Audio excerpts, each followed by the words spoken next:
Good evening, my friends. Welcome back to Most Haunted with Dan Terry.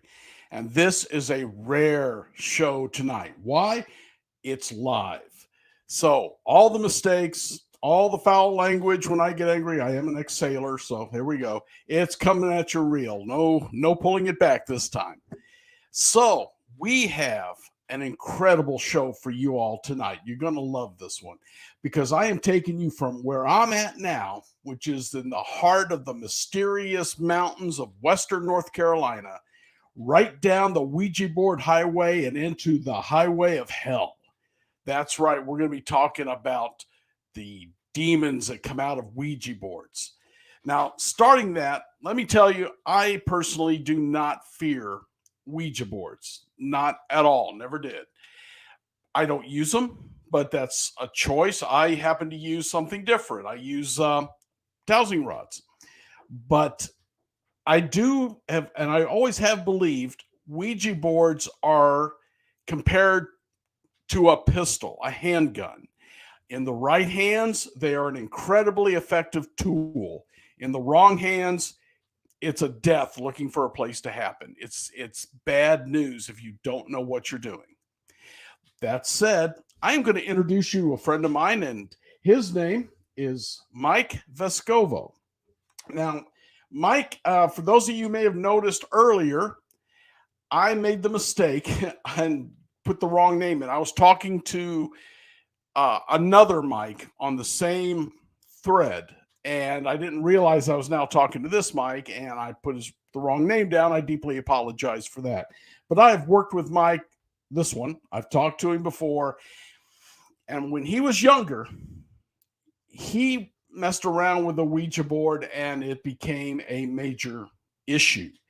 Was it the Zuzu demon that allegedly comes through, or was it some other evil spirit? I don't know. I don't think he does either. It's the story that counts. But let me start out with a few years ago. I went into the Mineral Springs Hotel and Spa in Alton, Illinois. And everybody who knows Alton knows that place is crazy haunted. The whole town is. And while I was there, I met Brandon Klein, and he was very young. He was introduced to me. I don't even think he was 19. He might have been. I don't remember. But he was young. And he had just started his own ghost hunting group recently, which was called Gateway Paranormal Team. And I interviewed him. We got to be pretty good friends. And suddenly they were inviting me along on their ghost hunts. In fact, they did a public ghost hunt at Mineral Springs and invited me in to help. And I got to lead a group, and that place was crazy. Let me tell you that place was nuts, haunted. And it's since been purchased, and they're doing it with other groups. But if you ever get the chance, that place is worth going into. It was incredible. I met Mike. He told me some of these stories. That group has been doing some incredible ghost hunts as well. In fact, they invited me in on one, and we got to go into the Illinois Institute for the Incurably Insane or something like that. It was wild old building. So Mike knows what he's doing, and we're going to talk about some of the other stuff he's done too. And I'm looking forward to getting Brandon in here to talk. But for tonight, let's discuss, at least for the beginning, the Ouija board and what it can do. So, ladies and gentlemen, let me introduce to you Mike Vescovo. Well, thank you, Dan. Thanks for the warm invitation and announcement there. Yeah, the Ouija board. Before I start the story, I guess I'd like to say what you said about personally not using it. I don't use it either. Okay. I think what happened to us was exceptionally rare.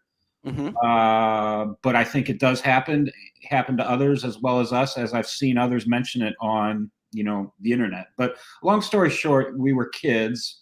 We were curious, I guess, if you will, kids' curiosity of the paranormal. It kind of goes hand in hand to a certain degree with ghost stories and things like that. And actually, of all people, I believe it was my mom bought me the Ouija board.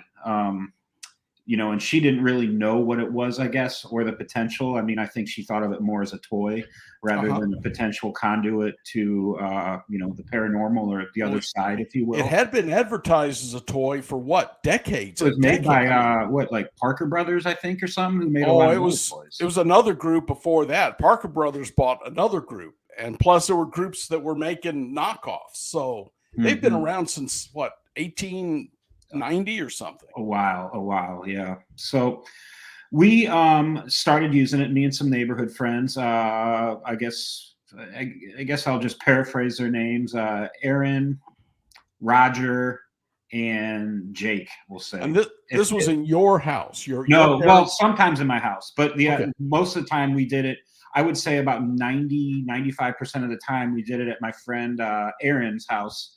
And I've changed all their names. I could probably say their first names, actually, since I'm not saying their last name. But we would use it in his attic, in his garage, above the garage. And in order to get there, we would have to use a ladder. So we put the ladder up. We would go in there. And at first, as from what I've kind of been led to believe about Ouija boards, the activity with it was slow. It sort of built up over time to what it eventually became, which I do believe is Zozo. And for me to say, I always called it Zozo. I think there may be multiple pronunciations. Yeah, I'm guessing on that myself. I'm very skeptical. I'm a paranormal investigator. I absolutely believe in the paranormal, but sometimes the paranormal has to hit me over the head for me to believe it's the paranormal. And this was the case here. But so we would go up there and use it. And at first, the activity was kind of slow, but it was moving. It was generally just me, Aaron, and Roger up there. And Mike, what was the intent? Because I have a firm belief in the paranormal. Intent means everything. I agree. And that's what's interesting. Our intent wasn't anything negative. It was just like, what is this thing? Does it really work? Are we really talking to a spirit? It was just curiosity. Was you calling any particular spirit, family, friends? We probably did. I mean, I'm 42 now. I would say I wasn't driving yet, so I'm going to guess I was probably about 15. So this was a good 27, 28 years ago. Okay. And while my memory of some of the smaller details has faded, it's also at the same time something that I'll never forget. Even if someday I develop dementia, I'll still, I really do feel I'll believe this, I'll still remember it. And at the same time, it was something that was such an intense experience overall that it forever changed my opinion on the paranormal, what reality is, and what may exist beyond what our five senses can accurately, perceive. So. Long story short, no, our intentions were just normal. I think we did sometimes probably ask your normal, I guess, stockholder questions, like, can you talk to so-and-so that's passed? So sure. Yeah. Okay. Did you have a question? Okay. Just keep an eye on the skeleton behind me, because I keep thinking I'm seeing movement around me. Gotcha. Anyway, go ahead with the story, man. So yeah, we would use it there. And my friend Aaron, he was a big Led Zeppelin fan and still is. And Zeppelin has a symbol ZOSO, it's like Zoso. Okay. And when we first started getting the activity to increase, it would go from ZO to ZO to ZO, back and forth, back and forth. It would do circle eights. And we thought it was saying Zoso for Zeppelin, because Aaron listened to them a lot, and we were thinking that. And it wasn't. This is one of the most fascinating things to me about this whole thing. So it's 2022 right now, obviously. This was 27 years ago. This was before the internet was anything what it is now, I guess. It was at best in its infancy. So it wasn't like we could go online and Google search Zozo or anything. Right. This was all, predating the internet. Because if you go on the internet and look up Zozo, you will find some other people saying they've had contact with them, which to me is, I've got goosebumps right now just because, that kind of solidifies what happens to us. Because when something happens that is this, as this activity eventually got, that's this, like, I guess, intense. As time goes by, memories are they're permeable, they're fallible, they fade, you know. And last night I was thinking about doing this, and I was just thinking like how crazy that was, and like the fact that that happened. So it kept doing the Zoso. We originally, or Zozo, we were thinking it was misspelling Zoso. Okay. We did ask it a few questions in the beginning, like how are we going to die? One of the responses we got was GUTI, and we were like, what, you know? And so we somehow or another, we came to the conclusion, either via research or whatever, gas unknown taken in. I don't know if that's gibberish. I don't know if that's what it meant. None of us have since passed away from that, but thankfully. But you know, and with the Ouija board, when it first started, it said, I think it said it was a Civil War person and that it died in that. But, you know, when you get these responses from them, and if it is anything negative, obviously you can't take it at face value. And from what I've been told, negative entities sometimes will kind of get your guard down by acting to be children. I've heard of, you know, as far as demons. So,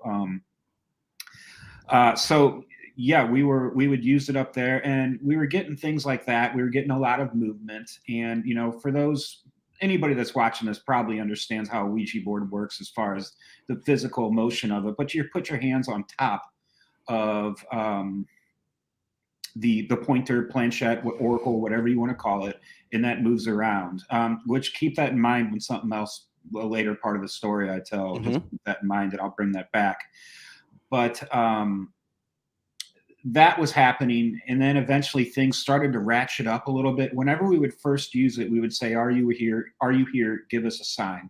Sometimes it would go to yes, other times it would give us a sign. And one of the first signs we would hear was the ladder going up into the attic was, you know, your typical like telescoping ladder that's made out of aluminum, for I believe aluminum, I'm guessing. Okay. We would hear like a tink, tink, tink. Just a quiet, just kind of almost the sound of something coming up the ladder. The fact that, you know, to me in the paranormal, when you have multiple things happen at once, it increases the likelihood of it being paranormal in my mind. And the fact that we were asking for a sign and that happened then, you know, to me, and also the activity on the board would start. So, okay, you know, I don't know how spirits or demons travel, but it was definitely giving us a sign. Let me draw the picture out here. You was in the attic at the time. 4 of us were, yeah. Yes. Was that door with the aluminum ladder open or closed? It was open. It was because it was like the typical, for those who don't understand or have different houses, you know, that aren't in the Midwest, you know, in the garage, we would have like a piece of plywood in there, and then there was an indentation a little lower, and the plywood would rest on that. So we would push the plywood, move it over, and then the ladder was kind of just hanging up in there against the side of the opening. Okay. So what you was hearing was as if it was downstairs stepping up each rung. Yes, correct. And that to me sounds terrifying. Well, when you're a kid, you know, I mean, kids either get scared real easy or they don't scare, you know. It's like when you're a kid, you feel invincible. And it's like now, even though I've done some pretty dark places that are, you know, for investigation reasons, that would still definitely scare me now versus back then. At least, and there's also the strength in numbers thing too, you know, like I mean, I guess for some teams it's kind of controversial to do solo sessions out of the fear of getting attacked or something, which and we will do those every once in a while. So, and those I do get a little creeped. I'll stand my ground and stay down wherever I am in the pitch black in some weird creepy building. But back then we also had 3 other people with us, which, you know, kind of amplifies the strength in numbers feeling. And you can't run now, or you'll be the coward. You'll be the one that pick too, on. yeah. Right. Yeah. But I'll gladly be labeled a coward if it comes to protecting myself, you know. So, but so we would get signs like that. Other times, and this is again the skeptic in me, but like we would get times we would say, "Tell us you're here," and we would always have candles going, and those would blow out. Could have been a wind drift, but at the same time, it happened almost in response to us to give us a sign. And the thing is that makes me think it less likely to think it wasn't paranormal was because that normally didn't happen up there, you know. Okay. So it's like But we would get things like that all the time up there using that. When I guess I'm trying to think of the progression of things. Like, I guess it doesn't matter how sequential they are because they all happened. But Right. the next, I guess, biggest thing was, in the increasingness of the severity of it, was we went outside. We were 14, 15 years old. We went outside to do what those age groups do in the Midwest, which is play wiffle ball. So we go out to play wiffle ball. We put the Ouija board back in the box and the pointer on top of it, in the box on the ground in the garage floor underneath the attic. We go out, we play, we come back, and I was young enough at the time, but also aware enough to remember and smart enough to try and debunk what happened next. But when we went into the garage, the board was outside of the actual box and the pointer was on top of it. And by debunking, I mean, we all talked and we never saw anybody go in there. His parents weren't home. None of us, were out of eyesight of each other. So, which to us, that was when it was starting to, I guess, get a little more, I guess, out of control. Because I mean,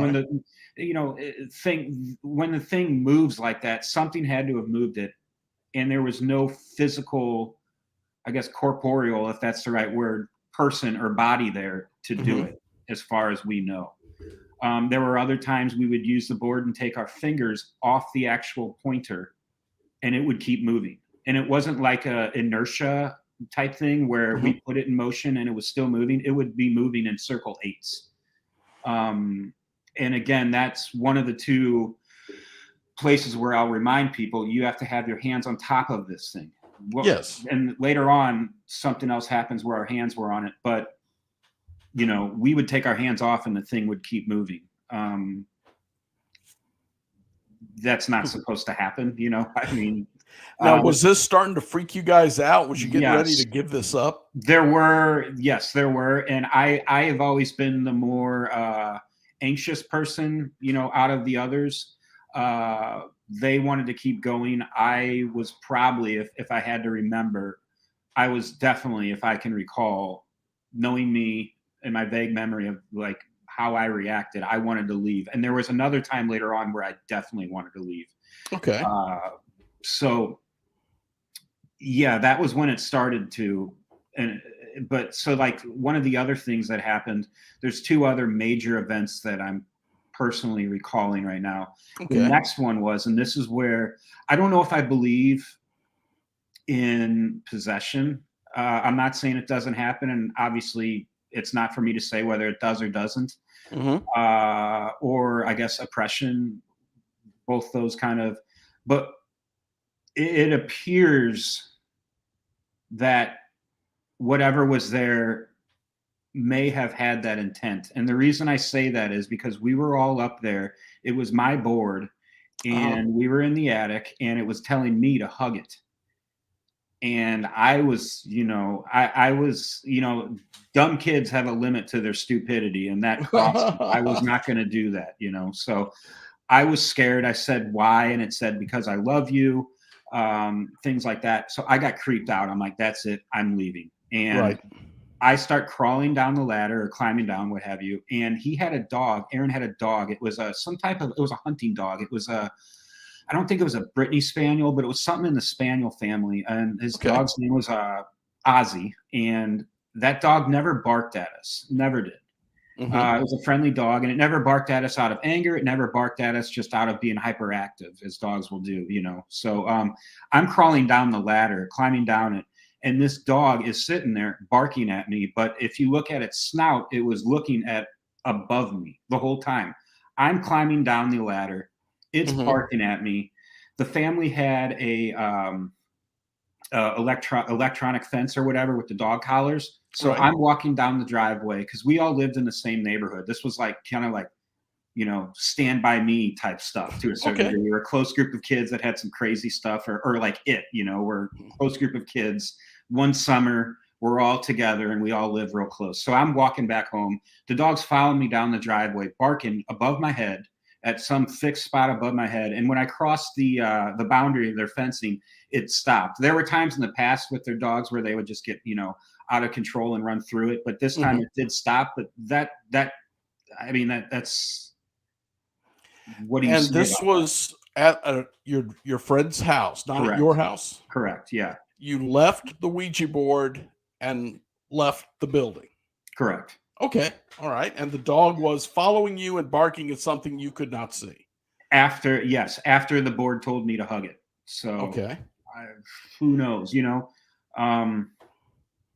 it's just hard to comprehend what happens, and it's like, I would imagine most of your audience is believers in the paranormal. I would say probably very, 90% plus.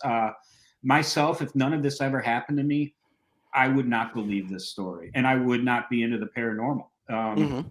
Once something like this happens to you, no matter your age, it just changes you. Like I said, I've got a term where that there is what opened my mind to, I forget the term. It's been a while since I've used it, but the potential for just these other parts of reality that our five senses can't really translate. You've got, I think this analogy is okay. You've got fish that live underwater that are blind, but there's more to reality than they can see.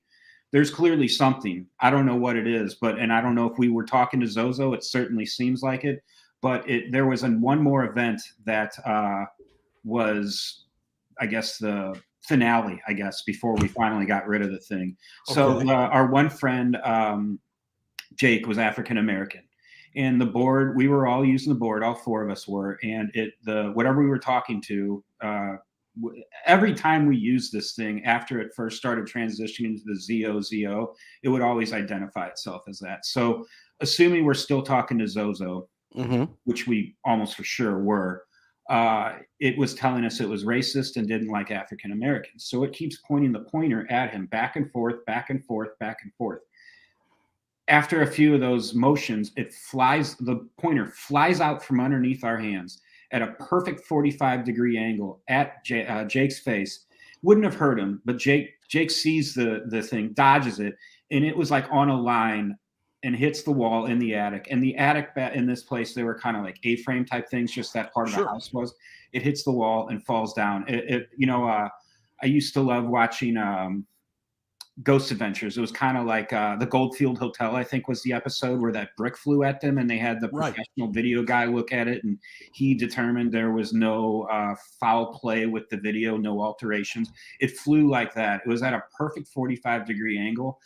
Even if one of our friends up there had their fingers underneath it, I just can't physically grasp how they would have been able to make this thing fly at the speed it did for the distance it did on such a tight, perfect trajectory. I mean, it was almost like I forget the name of a protractor. If a protractor drew a 45-degree angle, it was like that, and hit the wall. We kind of realized, things were getting a little, out of hand, and eventually we ended up. I've heard people. I've never really heard if there is a preferred way to get rid of a Ouija board. Some people have told us the way how we did was not correct and dangerous, but I never got really an answer. But we burnt that Ouija board shortly after that. It is believed by many people that burning it releases whatever was in there. Now I've heard they bury it on holy ground, find a cemetery and bury it. I don't know. I don't use them. And if I was, I would have protected, which you did not know at the time. I'm not, I don't mean to. I think that's the key thing. We did not know anything. Right. So what's your opinion now when you go, and I'm going back, say, maybe 4 or 5 years, Barnes and Noble or Borders, whatever. I think it was Barnes and Noble. Actually had a stack in their not secondhand books, but the cheaper ones, the ones that's been there a while. But they had a stack of Hello Kitty Ouija boards. Interesting.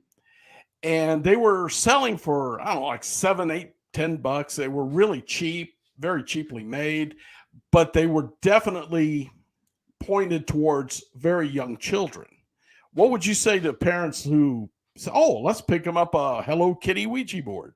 Well, I think their hearts are in the right place. Maybe trying to show their kids some affection and love and buy them something. I would recommend against it. I mean, I think my issue with the Ouija board, and especially children with it, is, like if you go to a paranormal location, this doesn't hold true for you with dowsing rods, because this will make sense when I say it, but like if you're doing an EVP session, your conduit to the other side isn't really your body so much. I mean, if anything, it's the audio recorder or even the air as a medium, as a space for the medium. Yeah, I'm not asking anything to enter me. I'm asking it to move the rods. Well, that too. But I mean, with the Ouija board, all the communication, in a way, it comes through your body. There's also the idiomotor effect, which I do believe happens and that's where you've got like these, I may paraphrase this wrong, where you've got some subconscious movements with your hands. Sure. And as somebody who has essential tremors in their hands, I totally understand that to a certain degree. But at the same time, I think, when you get Ouija board activity, sometimes it might be that. I don't think that would really, unless if it's a subconscious movement where your brain's trying to answer it. Mm-hmm. At the same time, I think idiomotor effect happens sometimes, but I also think the Ouija board absolutely connects with entities we cannot, I guess, envision. So as far as giving them to kids, actually, that reminds me, when I've got an aunt and uncle. The uncle's always been interested in this type of stuff. The aunt, not so much.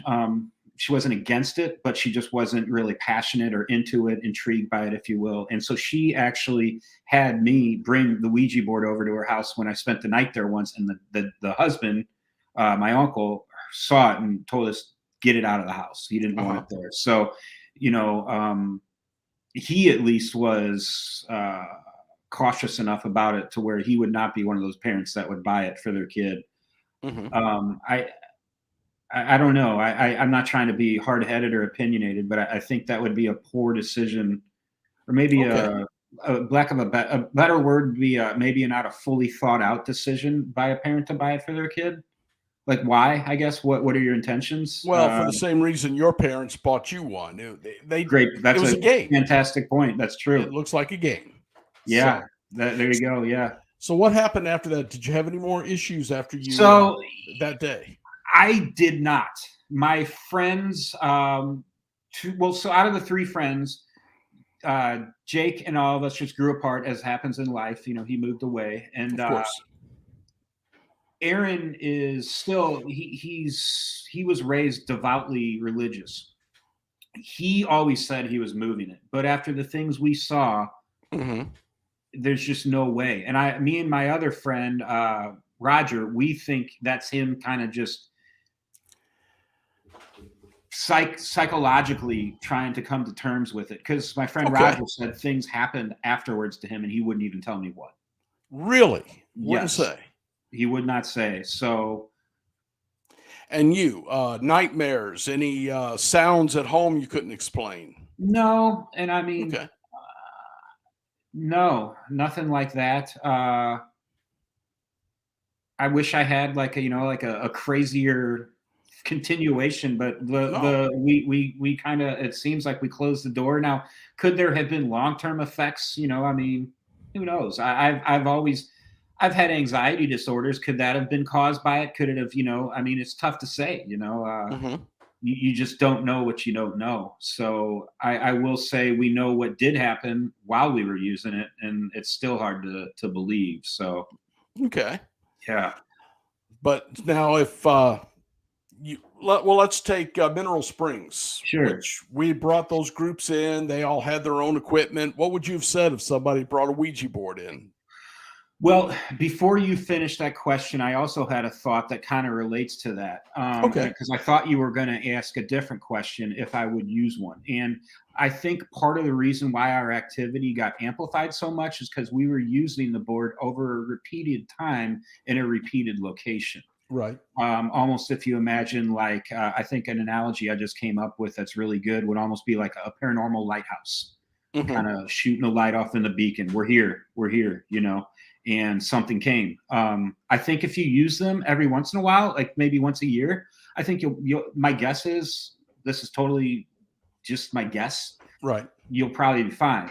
Now I could be wrong. So if somebody brought one to Mineral Springs when we had our public investigation, which was awesome, by the way, I enjoyed Yes, it that. was. I was just I found the event waiver for that the other day, and I was like, oh man, it's been like 5 or 6 years, but it's been a while. It has. I suppose I would have. I can be hard-headed. I can be a control freak, but I suppose I probably would have asked the other, I guess, event coordinators what their thoughts were and came to a group decision. And then if the person who brought it had an issue with that, we discuss it with them, and ultimately, if they wanted, we would give them a refund, I would suppose. That would probably be the most professional way, I feel, to handle it, you know? I've been in several places, and I believe the Missouri State Penitentiary was one that absolutely refused to let you bring one in. Mm-hmm. I was recently at the Flatwoods Monster Museum in West Virginia, which is UFO based, but they had a sign saying no Ouija boards. Yeah. So apparently, some people, this runs very, very deeply.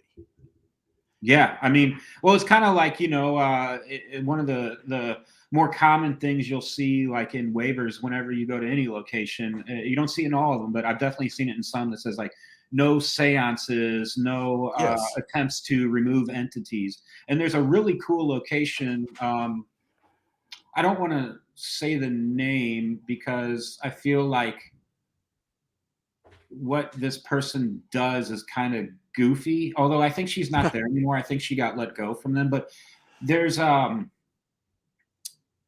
she actually like won't let any people go into this certain room there because she thinks that's where the spirits go when they want I forget where I'm going with this, but I remember when she first told us there was more to it. I thought it was kind of odd and controlling in a way, but yeah, I mean, I get it. You know, I mean, these people are probably afraid that unintended consequences can happen there because, as you saw, what happened with us, we had that. Although, like I said, I do think we were kind of feeding that fire daily quite often. So, yeah, and it's their location. I mean, heck, we've been in. This is neither here nor there.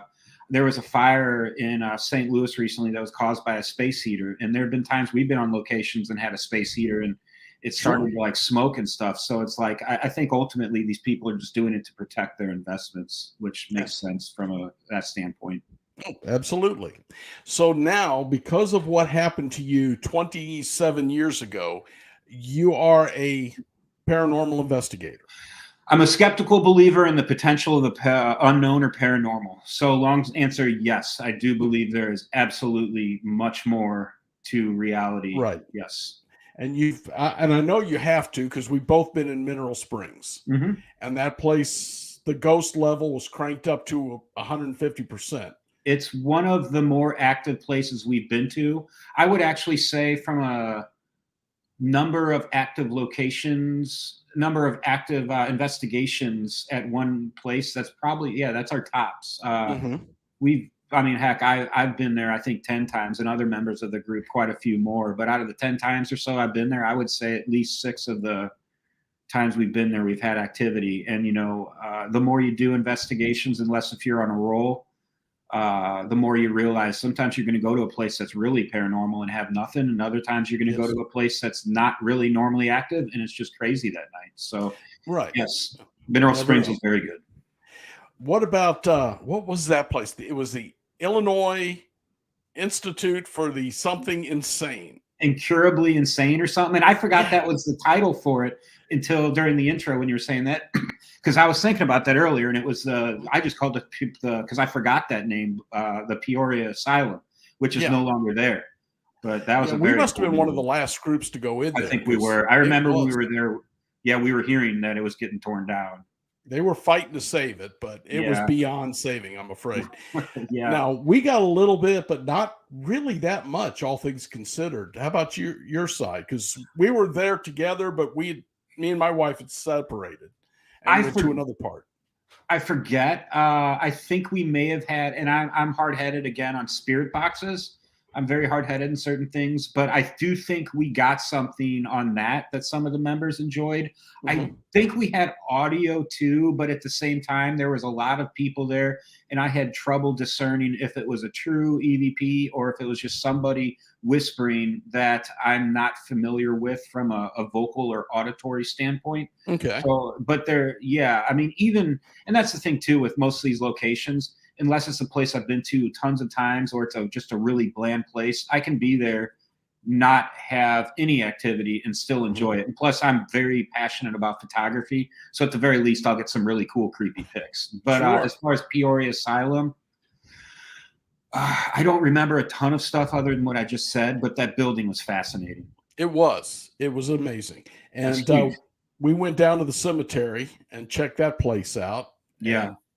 I know the gravestones were marked with numbers that you could track who was buried there, but if I remember right, the books had been lost. There were, I want to say, at least thousands of deaths there, correct? Yeah. Yes. If not, maybe even 10,000. I don't know. It was well into 4 digits. That had, 6 or 8 huge buildings at one time. Yeah. And I understand one of the buildings is now like a company of some sort renting it, and they're having a lot of experiences. Oh, really? That doesn't surprise me. No. I mean, if you believe negative experiences at a certain location can accrue and lead into something like that, that place probably had a lot of suffering and negative emotion. And you got to also remember, and you're right, I'm sure there was, but how many investigators like us have been in there? Right. With the Ouija boards, with the machines, the rods, pendulums, whatever they use. And that seems to stir things up. The more you communicate with them, the more they want to communicate, is what I have discovered.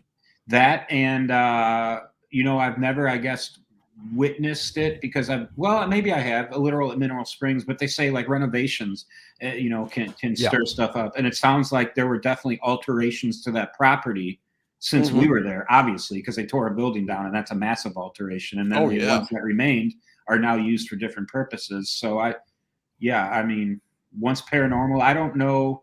That's a good question that just came into my mind. I wonder what causes activity to stop at a location, because every once in a while you hear of a place that just isn't having it anymore, Right.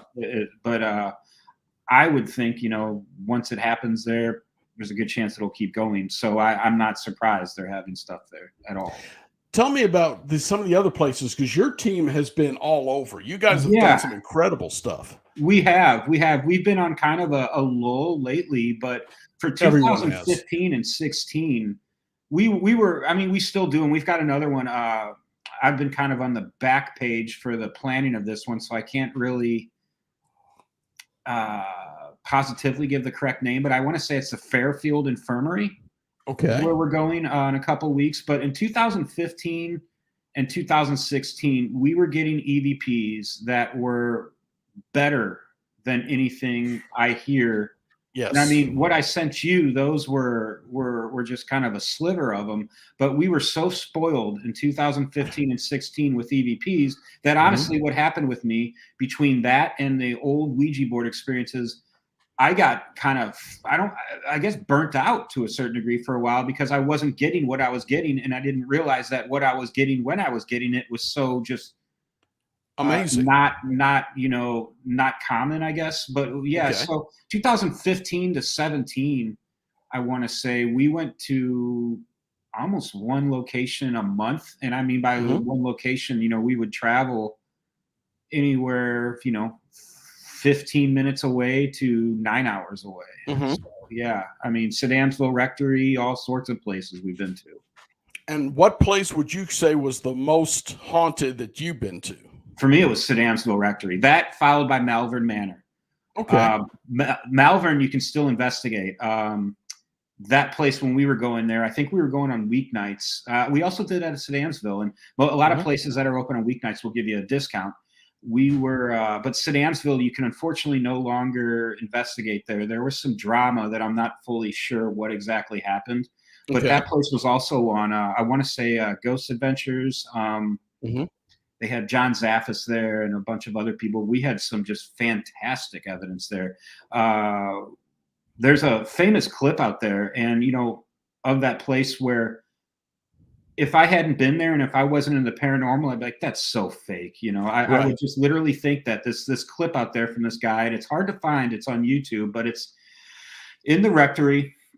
There's an IR camera, stationary IR camera. Nobody's in view of it, but like you see this cross on the wall, and it just starts moving.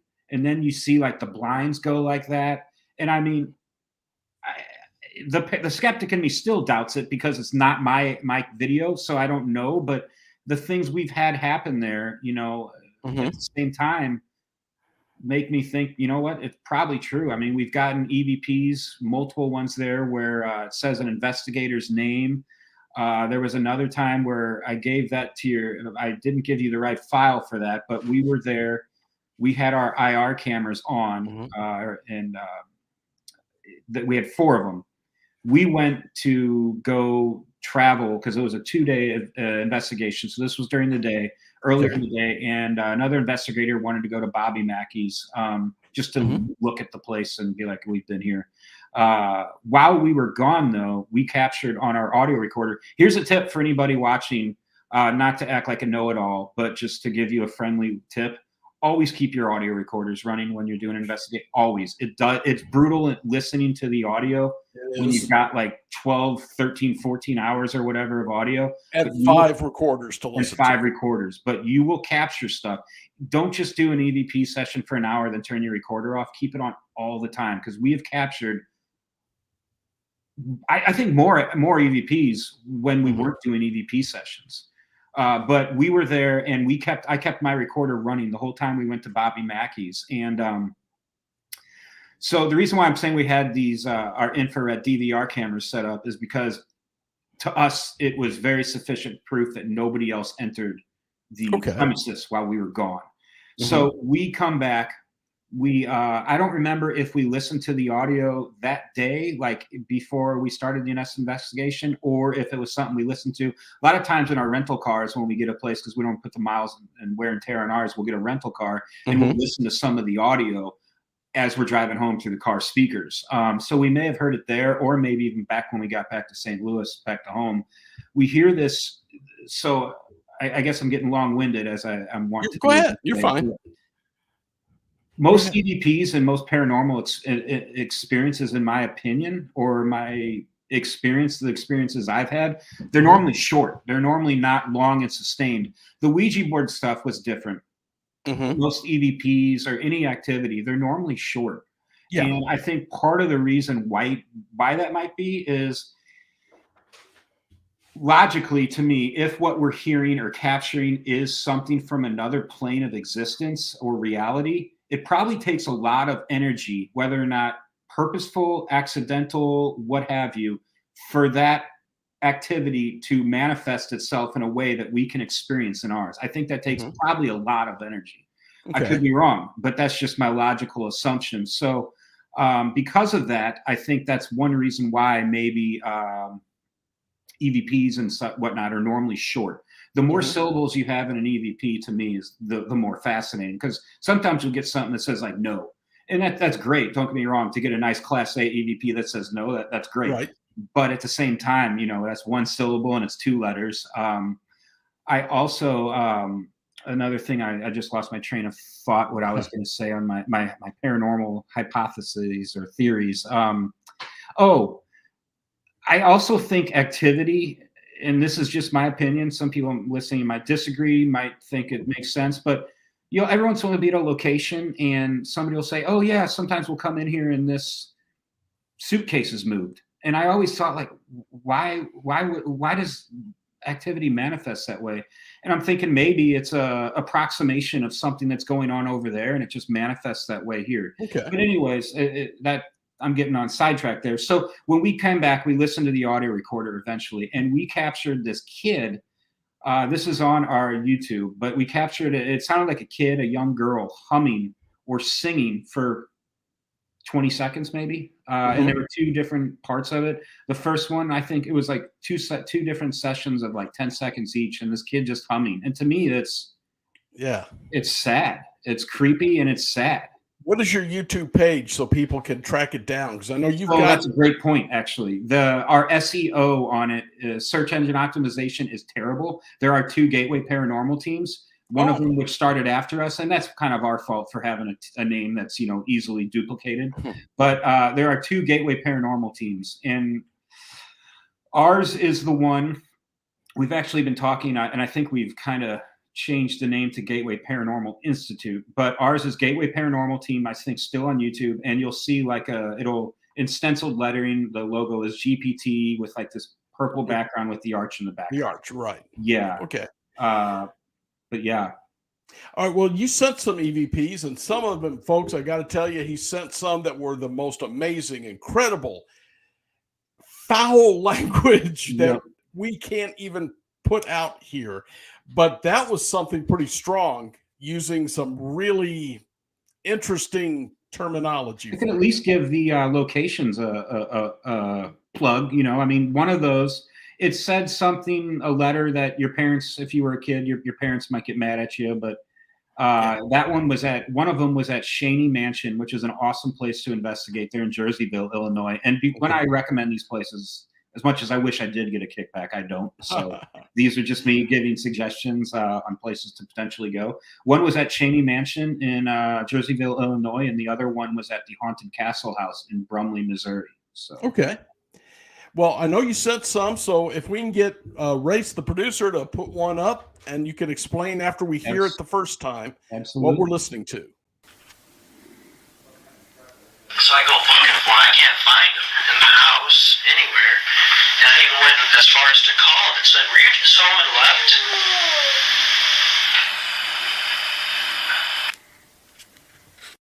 So that one, the backstory on that. First of all, forgive me for asking. This is something people can also play back and listen to again. Yes. Correct? Okay. Yeah, this will be on YouTube tomorrow. Okay, gotcha. So and on my website. So go back and listen to that one. And I apologize for the audio quality of that because I don't have the original clip and I couldn't get the original clip. So that was something I actually did a long time ago where I took my recorder and recorded while that one was playing. And that one obviously is what captured the main ones. We've got the main file somewhere, but that was at Malvern Manor. One of my 2 favorite places to investigate. It's awesome. We've always, your mileage may vary, but we've always had great activity there. We've had fantastic EVPs. A child moaning or somebody moaning in the background of that clip. Yeah. And that's why I was telling people to re-listen to it. You'll hear this, oh, and that. So I go looking for him. I can't find him in the house anywhere. And I even went as far as to call him and said, "Were you just home and left?" That was a disembodied voice. And I've never, I think EVPs, in my opinion and experience, are way more common than a true disembodied voice. And to me, I realize some people use those terms interchangeably. To me, a disembodied voice is a voice you hear in person, real time, with your ears. So that was at Malvern Manor. Great place to go to. Josh, if you do get any more locations there from me, you're welcome, and you deserve it because that place is amazing. Race, would you play another one for him?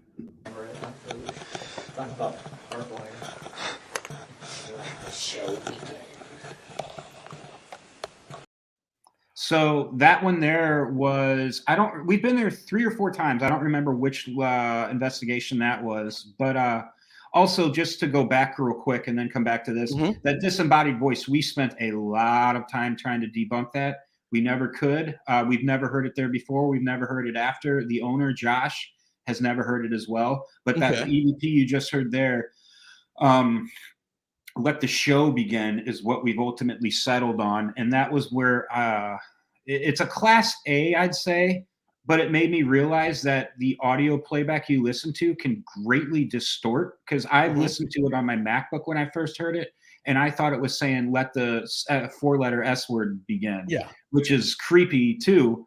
But and then I heard it. I was hard-headed. I was like, it's not saying "let the show begin." And then I listened to it on another person in our group's laptop, and I was like, you're right. I'm sorry. So you believe it actually says "let the show begin"? Yes, I think so. And it depends again on your, the the process of audio carrying over from another realm, I think sometimes that's why you get things, you know, you don't hear conversations like this, although we have got one of those coming up that is arguably close to this. Okay. Race, would you play that one more time for us?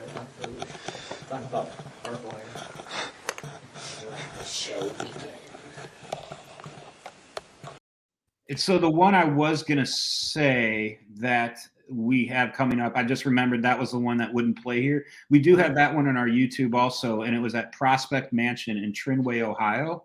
Okay. And this was another case where I'm trying to think. The one we just heard at Malvern, Let the Show Begin, was captured when we were not doing an EVP session. Going back to the whole keep your recorder running.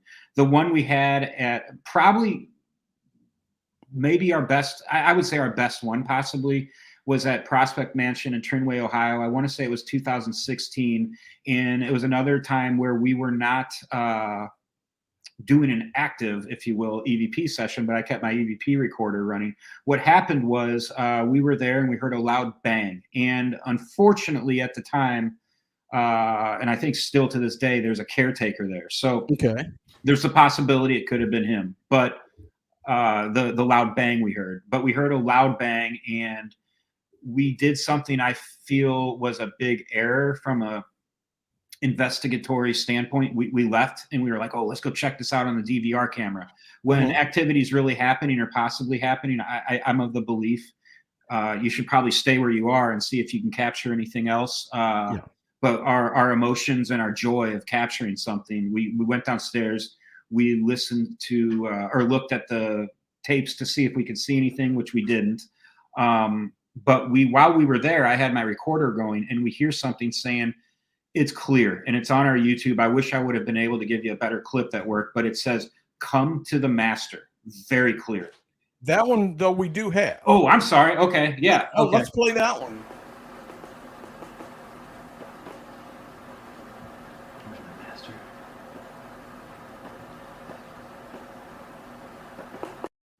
So Race, it's kind of quiet, but yeah. Would you play that one more time, Race, so the folks...